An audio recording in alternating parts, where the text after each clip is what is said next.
বিসমিল্লাহির রহমানির রহিম। পরম করুণাময় ও অসীম দয়ালু আল্লাহর নামে শুরু। ইন্না আনজালনাহু ফি লাইলাতিল কদর ওয়া মা আদরাকা মা লাইলাতুল কদর লাইলাতুল কদরি খায়রুম মিন আলফি শাহর। আমি একে নাজিল করেছি শবে কদরে। শবে কদর সম্বন্ধে আপনি কি জানেন? শবে কদর হল 1000 মাস অপেক্ষা শ্রেষ্ঠ।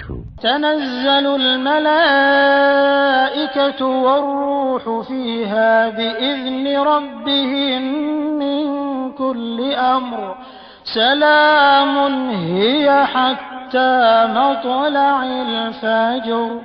এতে প্রত্যেক কাজের জন্য ফেরেশতাগণ ও রূহ অবতীর্ণ হয় তাদের পালনকর্তার নির্দেশ ক্রমে। এটা নিরাপত্তা যা ফজরের উদয় পর্যন্ত অব্যাহত থাকে।